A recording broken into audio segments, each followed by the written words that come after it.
اللہ کے حبیب صلی اللہ تعالیٰ علیہ وسلم کی ایک حدیث میں سناؤں آپ کو۔ موسیٰ کلیم اللہ علیہ الصلاۃ والتسلیم کوہ طور پر جا رہے تھے، ایک بندے کو آپ نے روتے ہوئے گڑ گڑاتے ہوئے دیکھا، وہ دعا کر رہا تھا۔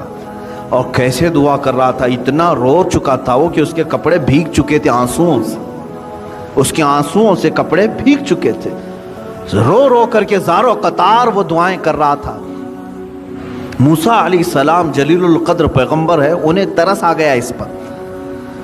طور پر جانے کے بعد اللہ کی بارگاہ میں انہوں نے اس کی سفارش کی، اے مولا، وہ بندہ جو کوہ طور کے نیچے بیٹھا ہے تجھ سے اتنی دیر سے مانگ رہا ہے کہ آنسوؤں سے اس کے کپڑے تر ہو گئے ہیں، اس کی دعا سن لے مولا، اس کی دعا قبول کر لے۔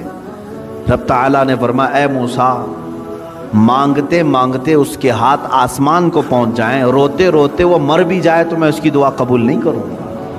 موسیٰ علیہ السلام نے عرض کیا، مولا ایسا اس نے کیا کیا؟ رب تعالیٰ فرماتا ہے کہ اس لیے کہ اس کے بدن پر کپڑے حرام ہیں اور پیٹ میں لقمہ حرام ہے۔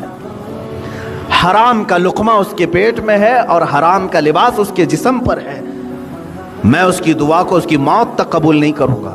دعائیں نہیں جاتی ہیں، بار اجابت تک نہیں ٹکرائیں گی۔ دعاؤں کے قبول ہونے کی شرائط کبھی آپ نے پوچھا کسی سے جا کر کے؟ یہ شکایت تو سب کی ہے، بہت دعا کیا، بہت وظیفے پڑھے، اب تک کچھ بھی نہیں اثر ہوا، کچھ بھی نہیں قبول ہوا۔ کبھی اس کے نہ قبول ہونے کے علامات یا شرائط کیا ہیں دعا قبول ہونے کی، یہ آ کر کے کبھی آپ نے پوچھا؟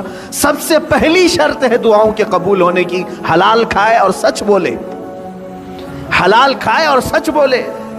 اللہ کے حبیب صلی اللہ علیہ وسلم نے ایک صحابی کو یہ عمل بتایا، کہا اگر تم چاہتے ہو کہ ہر دعا تمہاری قبول ہو جائے تو مستجاب الدعوات بن جاؤ، تو دو چیزوں کی پابندی کرنا، زبان سے سچ بولنا اور منہ سے حلال لقمے کھانا، پھر کوئی وظیفہ کرو نہ کرو اللہ تمہاری ہر دعا قبول کرے گا، مستجاب الدعوات بنو گے۔ اور حدیث پاک میں اللہ تعالیٰ کے حبیب صلی اللہ علیہ وسلم فرماتے ہیں، ان اللہ لا ينظر الى صورکم بل الى قلوبکم، اللہ تمہاری صورتوں کی طرف نہیں دیکھتا، تمہارے دلوں کی طرف دیکھتا ہے۔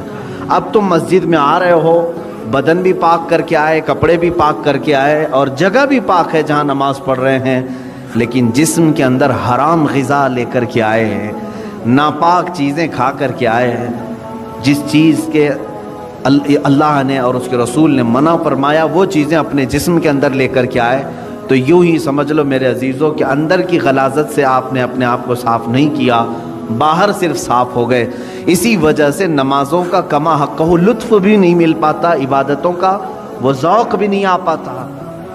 اب حرام کی جو وعیدیں ہیں جانتے ہو، اللہ اکبر، میرے آقا صلی اللہ تعالیٰ علیہ وسلم نے فرمایا جس نے حرام لقمہ کھایا، سود کا ہو کہ جوا کا ہو، حدیث میں سود کے لیے یہ لفظ آیا ہے، جو راتوں رات کمانے کے چکر میں خواب دیکھتے رہتے ہیں ان کے لیے بھی سنیں آپ، پیسے 1 لاکھ روپے ہیں تو سوچتے مارکیٹ میں گھما دوں گا، لگ کر کے تو آ جائیں گے، لوگ اپنی ضرورتوں کے اعتبار سے یوز کر لیں گے اور مجھے بڑھا کر کے دے دیں گے۔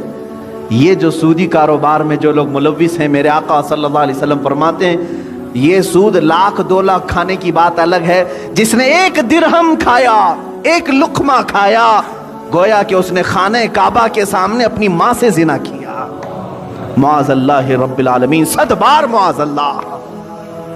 رونگٹے کھڑے ہو جاتے ہیں، اس طرح کی وعید آئی ہے، اتنی خطرناک وعید کسی اور گناہ پر میں نے نہیں پڑھی، اتنی سخت وعید ہے حرام لقموں کے متعلق۔ مسلمانوں کو تو ان حالات میں میرے عزیزو اللہ کی بارگاہ میں جواب دینا ہے، ہر نوجوان کو، ہر مرد کو، ہر عورت کو، تمہارے لیے حلال راستے کشادہ ہیں۔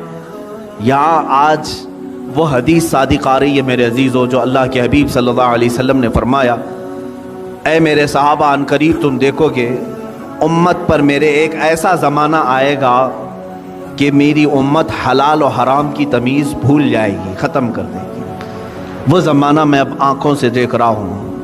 آج امت مسلمہ کو پوری دنیا نے سودی کاروبار پر لگا کر رکھا ہے۔ حقیقت میں آپ کو بتاؤں، آج یہودیوں کا سب سے بڑا نظام، دجالی نظام، یہ کریڈٹ پر جو چل رہا ہے، سودی بینکوں کا جو نظام انہوں نے پوری دنیا میں متعارف کروایا، پوری دنیا سے انہوں نے حلال کا خاتمہ کرنے کی کوشش کی، اس میں مسلمان بھی ملوث ہو گئے۔